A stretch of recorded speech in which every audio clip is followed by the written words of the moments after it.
Is this the beginning of a new Cold War? If he goes further than he is at the moment, yes. Well, I'm here with a very heavy heart. I had hoped we would not arrive at this moment.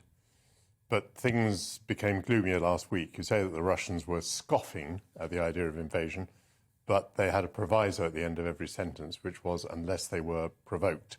And of course, they were organising the so-called provocation.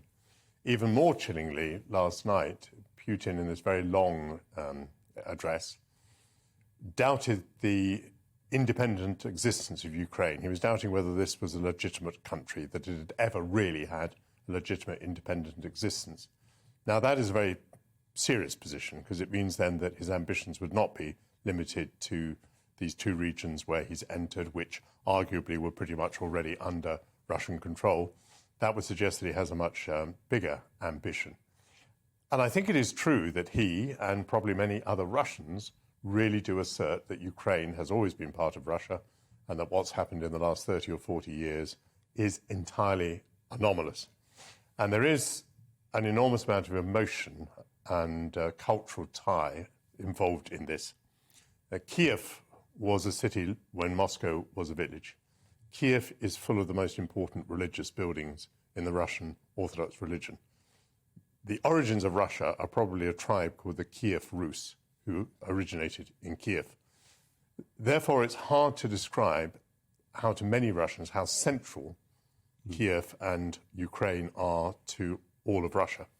And I think this has always put the West in a difficult position, because we need to understand this culturally in order to understand the Russian mentality. When I was a defense minister, the Soviet Union had quite recently collapsed. There were democracies now in Eastern Europe, and these democracies wanted to join NATO of their own free will.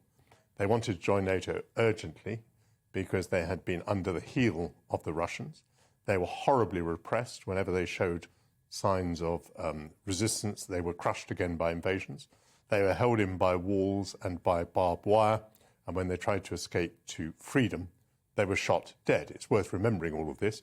You know, when Putin says NATO is a threat, no, all these countries joined voluntarily, and the reason they joined is that Russia is a threat. But when I was the defence minister, whilst we were very happy to extend the NATO Article 5 guarantee to these new countries entering NATO, we were never willing to do that with Ukraine. And here has been a difficult point for the West, because if you're not willing to extend the Article 5 guarantee to Ukraine, in a way, tacitly, you're saying Ukraine is different. And, Michael, the reason for that was what? Because of this mystical stuff? Because it was too far east? Because it... what?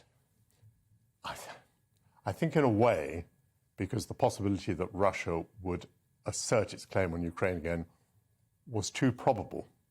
You didn't want to create a circumstance in which you were going to commit yourself to a war with Russia.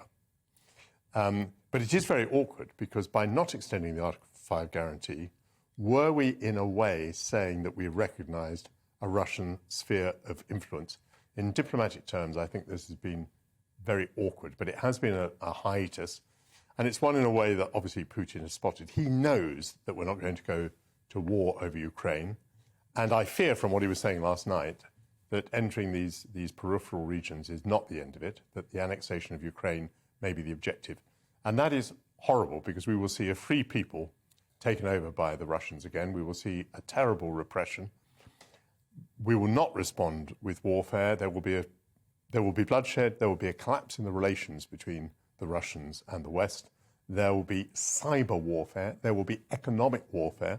There'll be enormous damage to them and enormous damage to us. I want to go to a guest who's patiently waiting, and we'll have time to talk in the future. But just as you describe it, and I think this is dawning on a lot of people now, and in a word, if that's possible, is this the beginning of a new Cold War? If he goes further than he is at the moment, yes.